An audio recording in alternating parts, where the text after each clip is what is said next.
Բազմազավակ ընտանիքները որպես խոցելի խումբ առանձնացված են, սակայն հատուկ պետական հոգացության տակ չեն գտնվում։ Միևնույն բացը նկատվում է նաև օրենսդրական դաշտում։ Քաղաքապետարանը մեկ ամիսը մի անգամ այդպես օգնություն կուտան, էլի շատ գոհ շնորհակալ ենք, մարզպետարանից ենք ստացել, գոհ շնորհակալ ենք, բայց կուզենայինք, որ մեր բազմազավակներով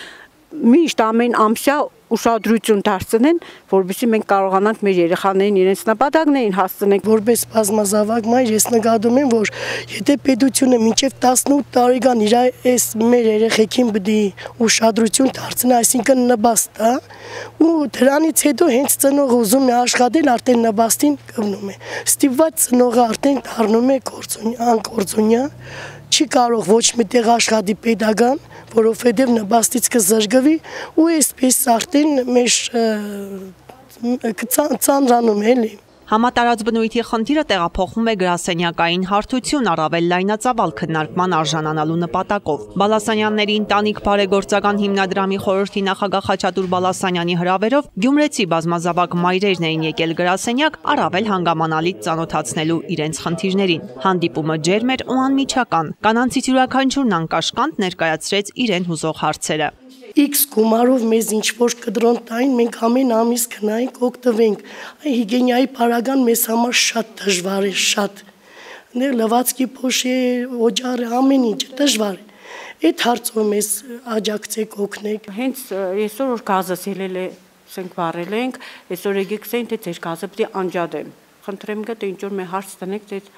նպաստ չեն տվել, նպասնորդ կուտան, մենք շնորհքով ամեն ամիս կմուծենք, խնդրած կեղնենք, որ այդ մեր բազմազավակներին կոնե այդ կդրելը կամ կդրոնը շատ դժվարությամբ կպահեմ երեխեքին, որտեղ աշխատանքով չկա, արդեն պարզ է, ոչ գրքերի, ոչ բաների, անգամ ահագին գումարներից երեխեքը հետ կմնան, իրանք է վատ կզգանք, ասեն մամա, իրանք բերել են, մենք չունենք, բայց որ չկա, ինչ ենեմ։ Փոքրս արդեն 12 տարեկան է, տղես է պատրաստում ես ինձ ծառայության գնալու շուտով։ Ես էլ ունեմ առողջական խնդիր։ Ինչքան տարբեր տեսակի կարիքներ ունեն, միայն այն չէ, որ միայն կենցաղայինը չէ, հա, միայն, չգիտեմ, հիգիենայի պարագաները չեն, միայն գումարայինը չէ, շատ տարբեր են։ Եվ հենց դրա համար շնորհակալություն, որ արտահայտվեցիք, ասեցիք։ Մենք հիմնադրամի շրջանակներում իհարկե այստեղ բոլոր հավաքվածներին կփորձենք օգնել։ Բազմազավակ մայրերը խնդիրները բարձրաձայնեցին մեկ առ մեկ, թեև դրանք տարբեր էին, սկսած կենցաղայինից վերջացրած առավել գլոբալ հիմնախնդիրներով, ինչպիսիք են գործազրկությունն ու սեփական տանիք ունենալը, սակայն պատկերն հիմնականում նույնն էր։ Խնդիրների առաջացման պատճառն էլ մեկը՝ բացակայում է գերատեսչական մարմինների համապատասխան ուշադրությունն ու վերաբերմունքը։ Շատ կարևոր է բազմազավակ մայրերին որևէ արտոնություն տրամադրելը։ Եվ պետք է հստակ լինի հատուկ կարգավիճակ բազմազավակ մայրերի հետ կապված, որոնք են դրա պատճառները իմ կարծիքով։ Նախ եւ առաջ հաշվի առնելով այն փաստը, որ բազմազավակ մայրը առաջերտին կտրվում է իր կարիերայից, ունենում է շատ երեխաներ, եւ հենց այդպիսի ընտանիքներից են դուրս գալիս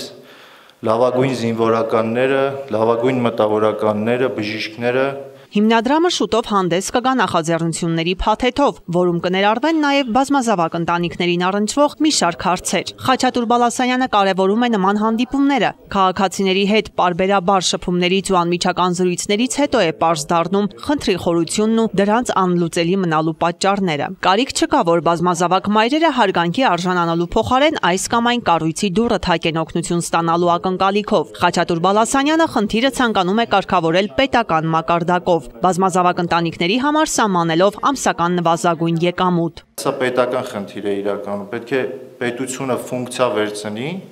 որ բազմազավակ մայրերը ստանում են հատուկ կարգավիճակ եւ